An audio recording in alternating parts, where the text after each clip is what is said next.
பத்திரிகை, தொலைக்காட்சி, media, YouTube, social மீடியாவில் வேறு என்னென்ன சேனல் இருக்கோ எல்லாத்துக்கும் மாலை வணக்கம். பாண்டியன் சார், மேடையில் இருக்கிற RK Selvamani sir, Pandian sir வந்து ஆஃபீஸில் கூப்பிட்டு இது மாதிரி படம் ஆரம்பிக்க போகிறோன்னு சொல்லிட்டு முதல்ல ஒரு அட்வான்ஸ் கொடுத்து அதில் ஆரம்பித்தது ஜூலை 13 நினைக்கிறேன். ஜூலை 13, 2022 ஸ்டார்ட் பண்ணது பூஜை போட்டு. ஆனால் அது உங்களுக்கு ஸ்க்ரீனில் பார்க்கும்போது தெரியாது. ஒரு தயாரிப்பாளராக, ஒரு மேனேஜராக இருந்துட்டு, ஒரு ப்ரொடக்ஷன் மேனேஜராக இருந்துட்டு ஒரு தயாரிப்பாளர் ஆகிறது எவ்வளோ பெரிய ஸ்ட்ரகிள் என்னன்னு தெரியும். அதை தொடர்ந்து அந்த படத்தை விடாமல் ஒரு அவரோட ஸ்ட்ரகிள், அவர் சூழ்நிலை, அங்கே ஷூட்டிங் நடத்துகிற ஒவ்வொரு நாளும் அவர் போராடுறது, எல்லா விஷயமும் இன்றைக்கி இந்த ட்ரெய்லர்லேயும் இந்த சாங்கையும் பார்க்கும்போது எதுவுமே தெரில. உண்மையாகவே அவ்வளோ கஷ்டம் இதுக்காக ப்ரொடியூசராகவும். டைரக்டர் சார், நான் இதுக்கு மேலே வேலை பார்த்த டைரக்டர்கள்லாம் கொஞ்சம் ஸ்பாட்டில் கொஞ்சம் அமைதியாக இருப்பாங்க, இதாக இருக்கும். இவர்கிட்ட ஃபஸ்ட்டு ஒர்க் பண்ணுறது எனக்கு கொஞ்சம் சிரமமாக இருந்தது. அப்படியே நான் என்னடா அது, ஆல்ரெடி ஸ்மோக் பண்ணிகிட்டு இருந்தேன், செயின் ஸ்மோக்கை நான் விட்டேன். இதில் தான் வந்து நான் தம்மை மறுபடியும் பழக ஆரம்பிச்சு, இல்லை கண்டினியூ பண்ணல. அது முடிச்சுட்டு போய் ஏதாவது ஒன்று பண்ணணும் இப்போ அப்படியே கூலாகிறதுக்குன்னு சொல்லிட்டு ஏதாவது சேட் வாங்கி அடிச்சுட்ருப்போம். பக்கத்தில் குணா இருப்பார்.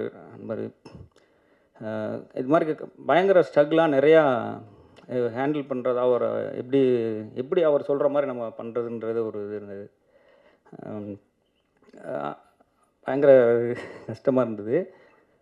எனக்குமே வந்து ஒரு நடிகராக நம்ம ஒரு படம் கமிட் பண்ணும்போது யார் ப்ரொடியூசரு, யார் டைரக்டரு, யார் ஹீரோவாக பண்ணுறான், இதெல்லாம் பார்த்துட்டு சரி நம்ம இந்த ப்ராஜெக்ட் பண்ணுறோன்னா இதுக்கு இடையில வேறு எதுவும் பண்ணிட வேணாம், சரி இது ஒன்று நமக்கு ஒரு நல்ல பேர் வரும் அப்படின்னு சொல்லி தான் ஏற்றுவோம். மற்றவங்க எப்படின்னு தெரியல. நான் கமிட் பண்ணுறது வந்து வரதை ஃபுல்லாக கமிட் பண்ணுறது கிடையாது. ஒரு 5 படம் வந்ததுன்னா சரி இது ஒன்று பண்ணுவோம், அதுக்கு இடையில வேறு அது கமிட் ஆகும்போது கேட்டுறது, சார் எனக்கு இப்போ வந்து ஆகஸ்ட்டோட முடியுமா சார், இல்லை செப்டம்பர் இருக்குன்னா சொல்லுங்கள், அந்த ஒரு மாதம் நான் வேறு எதுவும் பண்ணல. ஏன்னா எல்லா படத்துலையும் பண்ணிவிட்டு கண்டினியூட்டியாக ஒன்றும் ஃபாலோ பண்ண முடியாது. சம்பாரிச்சிடலாம், பட் நம்ம அந்த ப்ராஜெக்டில் பார்க்கும்போது என்னடா நம்மளோட அவுட்புட்டு பெருசாக இருக்கிற மாதிரி இருக்குன்றதுனால ரொம்ப செலக்டிவாக தான் பண்ணுறது. இதில் வந்து டைரக்டர் சார் வந்து கூப்பிட்டு, ஆனால் அவரோட இது புரிஞ்சுக்கிட்டு அதுக்கப்புறம் நம்ம வருது சில இதாக இருந்தது. பட் ஆனால் அவுட்புட்டாக வரும்போது சரி இந்த படத்துக்காக இன்னும் கொஞ்சம் கூட நம்ம இருந்திருக்கலாமேன்ற மாதிரி ஒரு ஃபீல் ஆனது. தேங்க்யூ சார் அந்த வாய்ப்பு கொடுத்ததுக்கு. ஆர்ட் டைரக்டர் ரொம்ப பிரமாதமான ஒரு ஆமாம். ஏன்னா அது அங்கே செட்டு நம்ம இங்கே ஆல்ரெடி போட்டிருந்த செட்டில் இருந்து அங்கே நாங்கள் அந்த ஜெயிலில் எப்படி தங்க வச்சுருப்பாங்க, அவங்க இருக்கிற செட்டப் எல்லாமே ரொம்ப சூப்பராக பண்ணியிருந்தார். கண்டிப்பாக இந்த வருஷத்துக்கான எல்லா விருதும் உங்களுக்கு வரணும். டிஓபி சார் எப்படி டைரக்டருக்கு இப்படி ஒரு பொறுமையான டீமை கண்டுபிடிச்சாருன்னு தெரில. டைரக்டருக்கு அவங்க அதுக்கு ஏற்ற மாதிரி டைரக்டர்கிட்ட வேலை பார்க்குற லிரிக்ஸ் ரைட்டரு எல்லா பேருமே அவருக்கு ஏற்ற மாதிரி கரெக்டான ஆட்களை அமைஞ்சிட்டாங்க. இவர் ஸ்பாட்டில் டைரக்டர் மட்டும்தான் சத்தம் வரும். நமக்கு எப்படின்னா இப்போ ஷூட்டிங் ஸ்பாட்டில் அப்படி கத்தும் போது அப்படி அப்படி இந்த லோ பிபி வந்து போகும். ஷோ என்னடா நைட்டு தூங்குவோம், காலைல ஷூட்டிங்கா என்ன படம், சத்ய சிவா சார் படமா, அந்த மாத்திரை 2 கொடுப்பா வாங்கி போட்டு அப்படி ஜெபம்லாம் பண்ணதே கிடையாது. ஆண்டவா நீ ஸ்பாட்டில் வந்து எந்த ஒரு சத்தம் வந்துடக்கூடாது, எந்த ஒரு நம்ம டென்ஷனாக கூட அவரும் டென்ஷன் ஆகக்கூடாது, நல்லபடியாக அந்த நாள் முடியணும், இப்படி தான் கிளம்பி வர்றது. ஆனால் சில ஷூட்டிங்க்கு நம்ம போகும்போது ஷூட்டிங்காக வேகமாக எடுத்துகிட்டு பேக்கை வச்சுட்டு என்னென்ன தூக்கிட்டு ஜாலியாக போட்டு டீயை சாப்பிட்டு வாடையை சாப்பிட்டு வாடையை நிப்பாட்டு அப்படி போவோம். இங்கே வந்து மட்டும்தான் எனக்கு அப்படியே ஒரு மாதிரி எப்படியாவது முடிச்சிடும்டா அதை இருந்து. பட் அவுட்புட்டாக நல்லா வந்திருக்குது. லிரிக்ஸ் 2 பேருமே சூப்பராக இருந்ததுங்க சார். ஆமாம், அந்த இன்னொரு பாட்டு அந்த குழந்தைக்கும் 2 சாரோட சசிகுமார் சார் அவங்க பேரோட சின்ன வயசு இது ரொம்ப சூப்பராக இருந்தது அது. அப்புறம் ட்ரெண்ட் மியூசிக் அஜிதே சார் வாழ்த்துக்கள் சார். அப்புறம் சார் அவங்க sir Arun Bharathi sir okay thank you. Ghibran sir சின்ன படங்களுக்கு எப்பொழுதுமே இந்த ரொம்ப பட்ஜெட்டில் ஒரு ஃபெஸ்டிவல் ஏதாவது வருதுன்னா சின்ன பட்ஜெட்டில் சின்ன கடைகள் இருக்குது நிறையா டின்னரில், அது மாதிரி சினிமாக்காரங்களுக்கு ஒரு நல்ல படைப்பு எடுத்துகிட்டு ஒரு பட்ஜெட்டுக்குள்ளே ஒரு மியூசிக் பண்ணுறதுனா ஜிப்ரான் சார் தான். எனக்கு என்னென்னா வாகை சூடவால் ஆரம்பிச்சது, வாகை சூடவால் அவரோட ஒர்க்கு பார்த்துட்டா நீங்கள் அந்த வாகை சூடவா படம் எத்தனை தடவை பார்த்தாலும் மியூசிக்கில் நம்மளை அழுக வச்சுருப்பார். இதுலேயும் அதே மாதிரி லிஜோ மேம்ஸ்க்கான இந்த சீக்வன்ஸ் அவங்க பேசுகிறது, அவங்க எங்களை ஏன் தள்ளி விட்றீங்கன்னு கேட்கும்போது நம்மள அறியாமல் கண்ணிலேருந்து ட்ராப்ஸ் வந்துடும். ஏன்னா இது ஒரு முக்கியமான போர்ஷன் அவங்க லிஜோ மேமுக்கு. ஏன்னா இதுக்கு முன்னால் அவங்க பண்ணியிருக்காங்க ஜெய்பீம். அது நம்மளை ஒரு மாதிரி ரொம்ப கலங்கடிச்சு ஃபீல் ஆனது. ஏன்னா இந்த ஜெய்பீமில் வந்துட்டு வெளியில் சூர்யா சார் இருந்து வருவாங்க, இவங்க எங்கே இருப்பாங்கன்னு அவங்களை தேடிக்கிட்டே இருப்போம், கேமராவும் அவங்கள தேடி வரும். அந்த ஒரு மலையில் ஓரம் நிற்பாங்க. அது எக்ஸ்ட்ரீமாக நீங்கள் என்ன கண்ட்ரோல் பண்ணி எனக்கு அழுகே வராதுன்னா கூட அவங்கள அப்படியே கிட்டத்தட்ட அதுக்கு ஈக்குவலாக இதில் வந்து அந்த ஈக்குவலாக அதோட கூட அதிகமாக தான் இருக்கும் அவங்களுக்கு ஒரு பேர் இதில். தேங்க்யூ மேம், நீங்கள் இருக்கிற படத்தில் நாங்கள் வேலை பார்த்தது சந்தோஷம். சசிகுமார் அண்ணன் சினிமாவில் இப்போ நம்ம நிறையா நடிகர்கள் நிறையா பேர்த்திட்ட பழகுறோம், நிறையா பேர் கூட ட்ராவல் பண்ணுறோம், நிறைய பேர் கூட பேசுகிறோம், இது பண்ணுறோம். எனக்கு கொஞ்சம் நெருக்கமானவங்களில் வந்து விஜய் சேதுபதி, சசிகுமார் அண்ணன், அப்புறம் ஜிவி பிரகாஷ் சார், இவங்க 3 பேர். அதில் வந்து சசிகுமார் சாரும் ஜிவி சாரும் வந்து எனக்கு சினிமாவில் இருந்துக்கிட்டு எப்படி ஒரு சினிமாத்தனம் இல்லாமல் ஒரு எளிமையாக ஒரு பழகுறதுக்கும் சரி, மற்ற எல்லா விஷயத்துலேயும் யதார்த்தமாக இருக்கிறது அவங்க 2 பேரும். நான் இடையில கூட ஒரு இன்டர்வியூ 2-3 கூட சொல்லியிருந்தேன். சசிகுமார் அண்ணன், ஜி பிரகாஷ், அவங்க 2 பேரும் எனக்கு ரொம்ப பிடித்த மனிதர்கள் சினிமாவில் அப்படின்னு. தேங்க்யூ சார், உங்கள் கூட சேர்ந்து வேலை பார்த்தது. ஏன்னா எல்லா பேரோட சூழ்நிலையும் இந்த படத்துக்கு உண்மையாகவே ப்ரொடியூசர் சொன்ன மாதிரி தான்.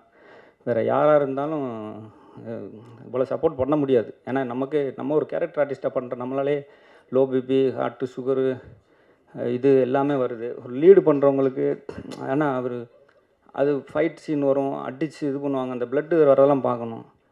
அதெல்லாம் வருவார், இப்படி உள்ளே போகும்போது கரவனில் ட்ரெஸ் பண்ணிட்டு இப்படி கீழே இறங்குவார். இன்றைக்கி சார் இந்த கண்டிஷனில் வரப்போகிறாரோ, உள்ளே போயிட்டு வெளியில் வரும்போது பார்ப்போம், சசிகுமார் சார் மாதிரியே இருக்குல்ல, சசிகுமார் சார் தான் அந்த மாதிரி பிளட்டு அடிபட்டு.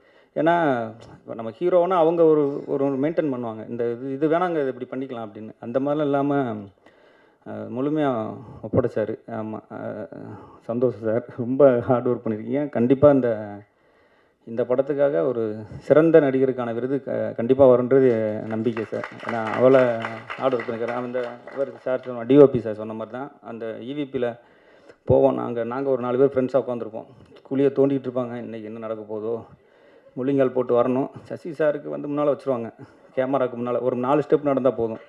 நம்மலாம் அங்கே திண்டிவனத்துலேருந்து முள்ளிங்கால்லே வரணும். ஆமாம், இந்த எல்லாம் மாத்திரை டப்பாவோடே வந்துடுவாப்புல குணா. தண்ணி எங்கெங்கே இருக்குது, தண்ணியெலாம் வருங்க, பேசாமல் இருங்க, டெடிக்கேஷனாக இருங்க, நீங்கள் தண்ணியாக குடி பொறுங்க, முன்னால் வேகமாக போங்க, ஏங்க பொறுங்க, முள்ளிங்க நடந்தால் போகிறேன், முள்ளிங்கால் போட்டு போகும்போது வேகமாக போங்கன்னா இப்படியே ட்ராக்கு உள்ளே போகும். ஏங்க கொஞ்ச நேரம் லேசாக உட்காந்தோம்னா வரமாட்டீங்க, இந்த வந்துட்டோம் சார், வந்துக்கிட்டு இருக்கோம் சார். அடுத்த மொழி எடுத்துகிறான் எங்கள் அசிஸ்டன்ட் மேனேஜர் வேலு, அந்த பாண்டியன் சார் கரெக்டான ஒரு மேனேஜர். சார் எவ்வளோ நேரம் ஆச்சுன்னு பாரு, எங்கள் பொறுங்க இப்போ தாங்க டி நகர் சிக்னல் தாண்டி வந்து பயங்கர டிராஃபிக்குங்க, போனால் அங்கே 2 மணி நேரம் சும்மா உட்காந்துருப்போம். அப்போ தான் தோண்டி அதெல்லாம் முடித்து அந்த அது பெரியது சொன்ன மாதிரி பெரிய பள்ளம், அது ஒரு பள்ளத்தாக்கு மாதிரி கால்வாய் மாதிரி. அது வந்தோன்னே நம்ம பார்ப்போம், இன்றைக்கி இந்த சீன்னோன்னு அப்படியே பார்ப்பாங்க, ஒருத்தர் பேசிக்குவோம், இது எப்படி இன்றைக்கி இன்றைக்கி அப்படி தான். சரி வாங்க இன்றைக்கி என்ன டிஃபன்னா அது கேட்போம் அப்படின்ட்டு குணா பக்கத்தில் எதுவும் தம்முக்கும் வாங்கிட்டு வந்தீங்களா, ஏங்க குணா நீங்கள் சரி போயிட்டு அப்போ இது பண்ணிட்டு அப்புறம் ரிலாக்ஸ் பண்ணிட்டு வருவோம். ஏன்னா ஒரு அந்த ஸ்பாட்டை கடத்துறது. அந்த மாதிரி இங்கே செட் ஒர்க் பண்ணுறதும் சரி, அங்கே பண்ணதும் சரி. அப்புறம் இன்னொரு இடத்துல நம்ம இந்த வண்டலூரை தாண்டி ஒரு இடத்துல எடுத்தோம், அந்த இது பண்ணுறது. அப்புறம் இங்கே நம்ம எக்மோரில் எடுத்த அந்த காலேஜ் சீக்வன்ஸ் எல்லாமே பயங்கர கஷ்டமானது. டிஓபி சாருக்கு தான் பெரிய ஒரு சவாலானதாக இருந்திருக்கும் அந்த இதெல்லாம் பண்ணுறதுக்கு. சந்தோஷம் சார். ஆருக்கு செல்வமணி சார், நான் சென்னை வந்த புதுசில் ஆர் செல்வராஜ் சார்கிட்ட வேலை பார்த்தேன். அப்போ வேலை பார்க்கும்போது ஏதாவது ஃபைல் கொடுத்துடுவார், போய் செல்வமணி சார் வீட்டில் கொடுக்கணும். அப்புறம் அங்கேருந்து எதாவது கொடுத்துடுவாங்க, வாங்கிட்டு வந்து கொடுக்கணும். இந்த மேடையில் நீங்கள் இருக்கிற மேடையில் நிற்கிறது ரொம்ப சந்தோஷம் சார். மணிகண்டன் இப்போ பேசின மாதிரி தான், என்னங்க ஒரு 1/2 மணி நேரம் பேசுங்க அப்படின்னா டக்குன்னு வந்து உட்காண்டார்.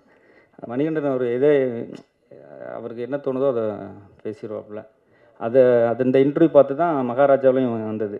மகாராஜாவிலையும் வந்தது. பரவாயில்ல, இனிமேல் நம்மளே ஒரு இன்டர்வியூ அந்த மாதிரி கொடுக்குறதா வாய்ப்பு வர மாட்டேது.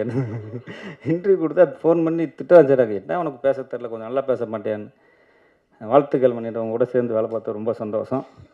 நான் பாய்ஸ் காலேஜ் படிக்கும்போது நான் பாய்ஸ் பார்த்தது. அப்போல்லாம் பாய்ஸ் மணிகண்டனா அப்படின்னா பாய்ஸ் மணிகண்டன் நடிக்கிறதா நமக்கு அவ்வளோ ஒரு சந்தோஷம். ஏன்னா அந்த படத்தை நாங்கள் தேட்டரில் எவ்வளோ வெயிட் பண்ணி அந்த டிக்கெட் வாங்கி பார்த்தது. ரொம்ப ஒரு சினிமா மணிகண்டன் அந்த மாதிரி தான். எப்படி அப்ரோச் பண்ண, எப்படி பேசுகிறது, அந்த இதெல்லாம் தெரியாது. அவர் கம்ஃபர்டபுள் ஜோனுக்குள்ளே என்ன பார்க்க முடியுமோ அந்த வேலையை பார்த்துருவார். அப்புறம் குணா தான் எங்களுக்கு வந்து பயங்கர என்டர்டைன்மெண்ட் ஷூட்டிங் ஸ்பாட்டில். அவர் இல்லைன்னா கண்டிப்பாக அந்த நாட்கள் கூட எங்களால் இருக்க முடியாது. அப்புறம் அவங்க இதில் நடிச்சிருக்காங்க தீபா பாஸ்கர், அப்புறம் ஷாலினி இவங்கெல்லாம் முக்கியமான ரோல் பண்ணியிருக்காங்க. மற்ற நிறைய அசிஸ்டன்ட் டைரக்டர்ஸு, கோ டைரக்டர், மற்ற எல்லா பேர்த்துக்கும் நன்றி. வாய்ப்பு வழங்கிய ப்ரொடியூசருக்கும் டைரக்டர் ரொம்ப நன்றி. தேங்க்யூ.